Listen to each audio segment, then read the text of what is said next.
से तो संकेत अच्छे नहीं है। कच्चे तेल से बहुत बड़ी स्माइल आपके चेहरे पर दिखाई दे रही है। तो जरा बताइए क्या कुछ हुआ है और कहाँ नजर रखनी है? 100 के नीचे ले आई है ब्रेंट को। ऑलमोस्ट कल आ ही गया था, ऑलमोस्ट आ गया था, नीचे नहीं आया था, ऑलमोस्ट उसके नीचे ले आई तो बाजार और भी खुश होंगे, एटलीस्ट हमारे बाजार। और एक राहत की बात ऑफकोर्स कच्चे तेल की है, उसके बारे में भी बात करेंगे। बट ऑफकोर्स जो लगातार दूसरे दिन आज आप ग्लोबल स्क्रीन पर परेशानी देख रहे हैं, उसकी वजह फिर से फेड ही निकलते हुए दिखी है। तो जैसे आप बता रही थी, सारे ही एशिया के बाजार कमजोर है। हमारा एसजीएक्स निफ्टी भी 125 अंक नीचे ही ट्रेड कर रहा है। जापान के बाजारों में आप भारी गिरावट आते हुए देख रहे हैं। जो बड़ा ट्रिगर है वो फेड के मिनट से ही हुआ है और उसके बारे में बताऊं उससे पहले एक बार देख लीजिए कल डाउ में क्या हुआ। लगातार दूसरे दिन बाजार फिसले हैं। अमेरिका के उतार चढ़ाव काफी था। डाउ की स्थिति उतनी खराब नहीं है अगर आप बाकी इंडिसीज, अमेरिकन इंडिसीज से देखें।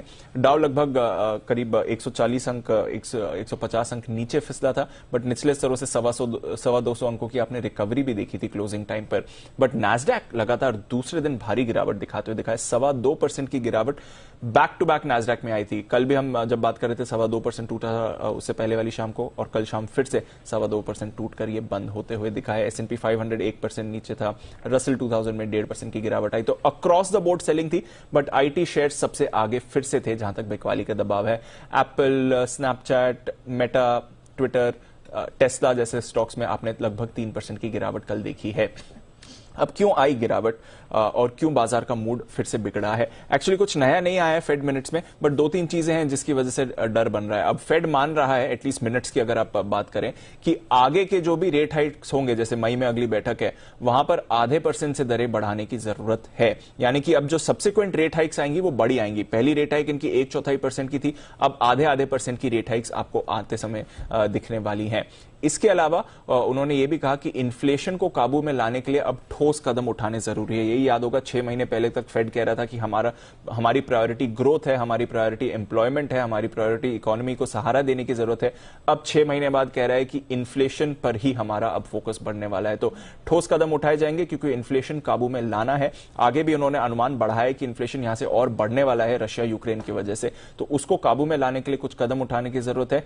और इन्होंने जो बात करी है कि अपनी बैलेंस शीट से जो इतने सालों से फेड बॉन्ड्स खरीद रहा है, अब उसको बेचने का वक्त आ गया है। तो मई से लगभग $95 बिलियन की बॉन्ड्स की बिकवाली शुरू होगी फेड की तरफ से, यानी कि ये बाजार से लिक्विडिटी को बाहर खींच लेगा। कुछ ऐसा नया अगेन नहीं है, ये सब एक्सपेक्टेड लाइंस पर था, बट अब कुछ डेटा आपके सामने आ रहा है रेट हाइक्स को लेकर और साथ ही ये बॉन्ड सेलिंग प्रोग्राम को लेकर, जिसकी वजह से बाजार का मूड कल थोड़ा बिगड़ते हुए दिखा। हालांकि एंड ऑफ डे तक थोड़ा बाजार इसको एडजस्ट भी हो गए थे, इसलिए हमने हल्की रिकवरी भी देखी टुवर्ड्स क्लोजिंग। यूरोप में सुस्ती बनी हुई थी, कोई वहां पर ज्यादा बदलाव नहीं है। कच्चे तेल की बात करी जो हमारे बाजारों के लिए बड़ा रहा था, हालांकि आज सुबह फिर से थोड़े दाम बढ़े हैं, निचले स्तर से रिबाउंड है, बट कल शाम अच्छी गिरावट है। लगभग 5% कच्चा तेल फिसला है। जो IEA ने कहा है कि करीब करीब 12 करोड़ बैरल ये रिलीज करने वाले हैं बाजार में ताकि सप्लाई सिचुएशन को नॉर्मलाइज किया जाए, उसका एक बड़ा फायदा है। बाकी देशों ने भी कहा है, इंक्लूडिंग अमेरिका, अपने स्ट्रेटेजिक रिजर्व से वो रिलीज कर रहे हैं, तो वहां से भी थोड़ा सहारा आते हुए दिखाए, थोड़ी रिलीफ हमारे लिए आती हुई दिखी और इसलिए कच्चा तेल कल टूटा है। सोने में आप एक्शन थोड़ा देख रहे हैं, वापस थोड़ा रिस्क ऑफ सेंटिमेंट आ रहा है। यूएस की बॉन्ड यील्ड 2.6% के आसपास है, तो वो एक एलिवेटेड लेवल पर है। डॉलर भी आप उस पर नजर रख रहे हैं। तो ओवरऑल